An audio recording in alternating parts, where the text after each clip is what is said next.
Welcome to Samba Samba. Enjoy the video. You're starting immediately.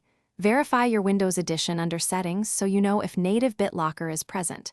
Make sure your PC has TPM or plan a USB startup key.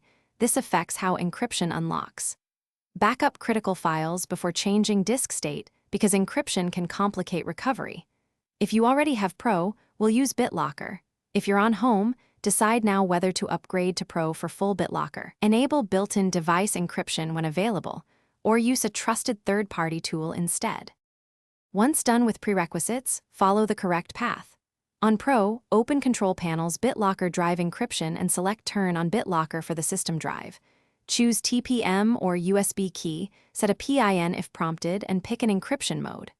On Home, check Device Encryption in Update and Security, enable it, and follow prompts to link your Microsoft account for recovery. If you choose third-party Vera Crypt, install it. Create an encrypted system partition or container, and follow its wizard to set a strong passphrase and back up the hidden volume header. To finish, save the recovery key to a secure location, Microsoft account, USB, or printed copy, and complete the encryption, then reboot to verify the unlock method works. If the system fails to unlock, don't format. Enter your recovery key to regain access and verify there's no disk corruption.